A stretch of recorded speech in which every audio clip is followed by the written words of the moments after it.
Hey folks, it's me, Michael Bach, your diversity dude, and this is Monday Morning Musings.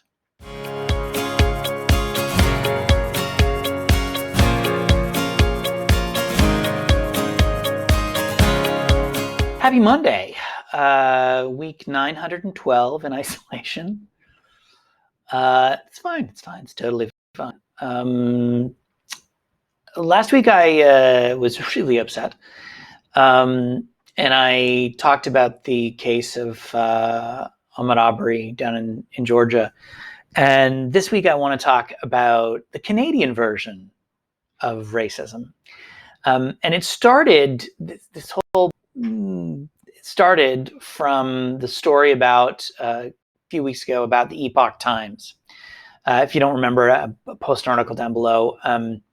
Epoch Times, which is a free paper here in North America, put out an article that claimed that China was behind the virus. It's reporting largely most of the stories have been debunked. And it caused quite a furor with some Canada Post workers who were very upset about having to deliver it because they felt it was racist. What they don't really understand is that the Epoch Times is actually produced by Chinese people. It's produced by people who are followers of Falun Gong, which of course is an outlawed faith in China. And there's a whole big kind of, Chinese pissing match that is happening between the Communist Party of China and Epoch Times and Falun Gong worshippers. And so it was a bit of it didn't ring true to me that it was really racism. I mean, can Chinese people be racist against other Chinese people? I mean, I suppose yes. I suppose that's absolutely true. I think the Epoch Times kind of ruined their credibility by doing it because the reporting is pretty crap. But it led me to another article that came out a few weeks ago about a rise in hate crimes in Vancouver against the East Asian population, which is quite sizable in the Lower Mainland. And what the article, and again, it's down below the link, what the article said was that in the month of in the month of April, there were 11 hate crimes reported against East Asian people, which is more than double the 5 that were reported in March. And as of the printing of this article, there were a total of 20 hate crimes reported against East Asian people in 2020, so the full year. And there were a total of 12 in 2019. As a whole year. So what we're seeing is a significant, and to be clear, what we know is that hate crimes are dramatically underreported, that victims of hate crimes tend not to report.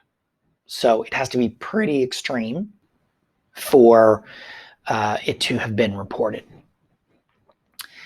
I think, what we're seeing is that as much as Canadians don't like to think we're racist, we're totally racist. We're just like sophomore racist. We're just very polite about it.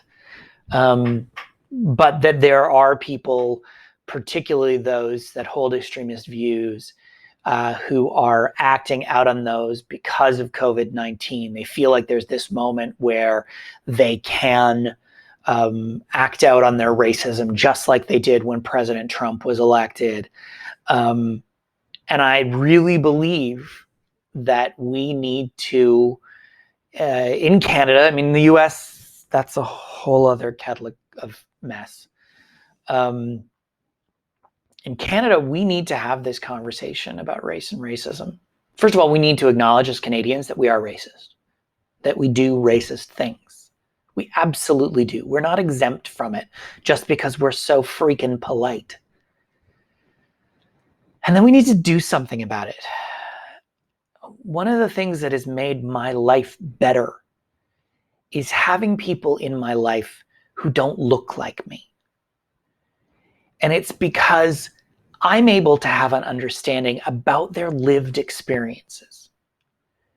Whether it's my colleagues, Renee or Michelle or Odion or AK, who are all Black, and talking about anti-Black racism and how they're treated and how they experience the world.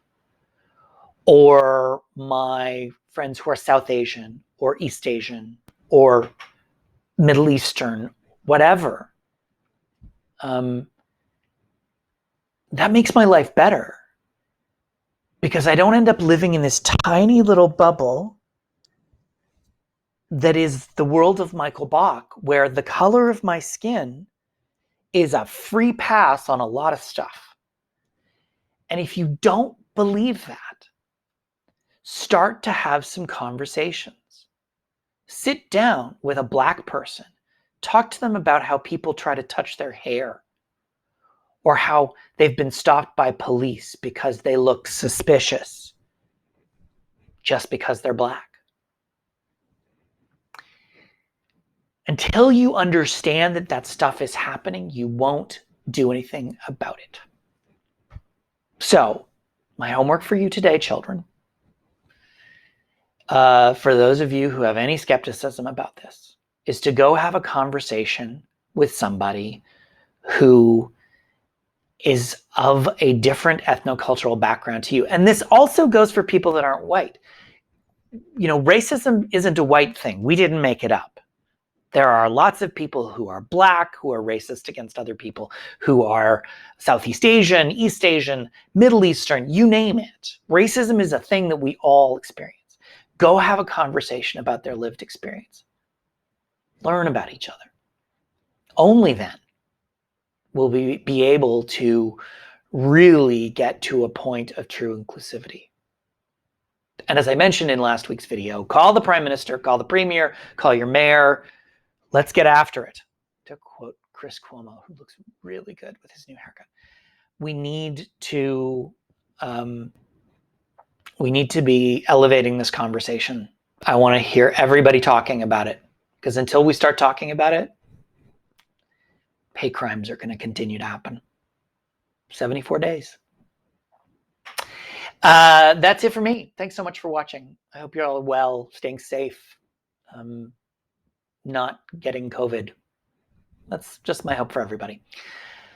Remember to connect with me on, no, wrong order, whatever. Remember to connect with me on social media. I'm at DiversityDudeMB. Remember to subscribe to my channel. Click the link, like the video. Such simple things for you to do.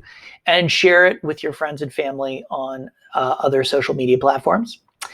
Talking to Canadians. I really should write this stuff down. Remember to listen to the podcast. If you got time, you're up for a jog, you're up for a walk. It's kind of a fun podcast, 30-minute episodes. Go to talkingtocanadians.ca. You can get the most recent links, or get it wherever you get your podcast, as long as it's the 3 places where we post it. Stay safe, stay warm, cold, whatever, non-virusy, and I will see you next week for another episode of Monday Morning Musings. Bye.